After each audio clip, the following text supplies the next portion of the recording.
స్టూడియోలో మీ పర్సనల్ మరియు business promotions కోసం సంప్రదించండి 96611669. బలరామకృష్ణ గారు. ధన్యవాదాలు అధ్యక్ష. ఈ ఎస్ఎన్ భూములు అనేది ఈ పేదల కోసం ఇచ్చినటువంటి భూములన్నీ కూడా గత 2023లో ఆనాటి వైసీపీ ప్రభుత్వం పూర్తి స్థాయిలో దాటి మీద కన్నేసి దోచేయడానికి ప్రయత్నం చేసింది అధ్యక్ష.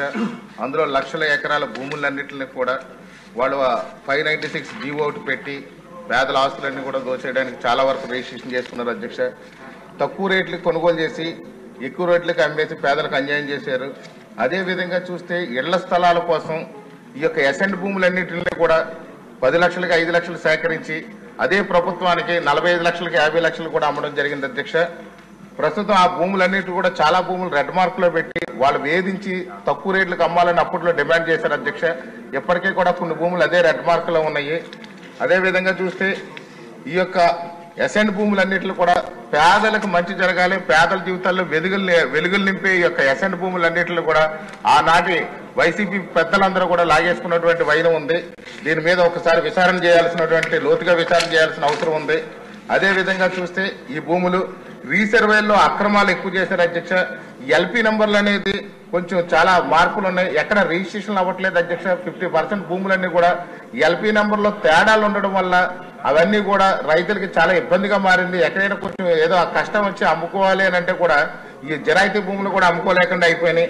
ఈ కొలతలన్నీ కూడా మార్చేయడం వల్ల భూములు ఎవరికి కూడా కరెక్ట్ గా లేవు అధ్యక్ష. దాన్ని ఆ రీసర్వే రద్దు చేసి పూర్తి స్థాయిలో మనం మళ్ళీ రైతులకు అప్పగించే యోచన ఏదైనా ప్రభుత్వం చేయాలని కోరుతున్నాను అధ్యక్ష. అదేవిధంగా చూస్తే ఈ యొక్క ఆనాటి ముఖ్యమంత్రి ఈ యొక్క పబ్లిసిటీ పిచ్చతో ఫోటోలు అన్నింటినీ కూడా పాస్బుక్ల మీద రాళ్ల మీద వేశారు. ఇప్పటికీ కూడా ఆ రాళ్లు అనేది అక్కడే ఇప్పుడే ఉన్నాయి, అవి తీయించాల్సినటువంటి అవసరం ఉంది అక్కడ. లేకపోతే ఆ యొక్క వేసిన రాళ్లన్నీ కూడా ఎక్కడ కూడా సక్రమంగా లేవు, కొలతలు మార్చేసేసి వేసిన రాళ్లు అధ్యక్ష.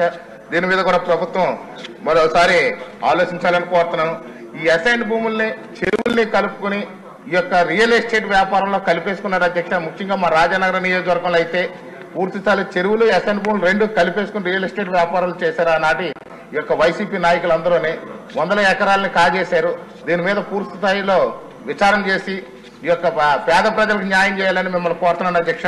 మీ ద్వారా మంత్రి గారిని పూర్తి స్థాయిలో ఈ ఎసెంట్ భూముల మీద మా నియోజకవర్గంలో ముఖ్యంగా రాజానగరం నియోజకవర్గంలో భారీ ఎత్తున అక్రమాలు జరిగినాయి. ఇప్పటికీ కూడా చాలా గ్రామాల్లో రెడ్ మార్క్ పెట్టి పెండింగ్ ఉన్నాయి. వాళ్ళ దగ్గరకు వస్తే మేము షెడ్యూల్ చేస్తాం అన్నారు. దానికి సరైనటువంటి సూచనలు మన అధికారులకు ఇచ్చి వాటిని ఎలా న్యాయం చేయాలో పేదలకనే దాన్ని మంచి యోచన చేయాలని చెప్పి మంత్రి గారిని కోరుతున్నాను అధ్యక్ష. ధన్యవాదాలు.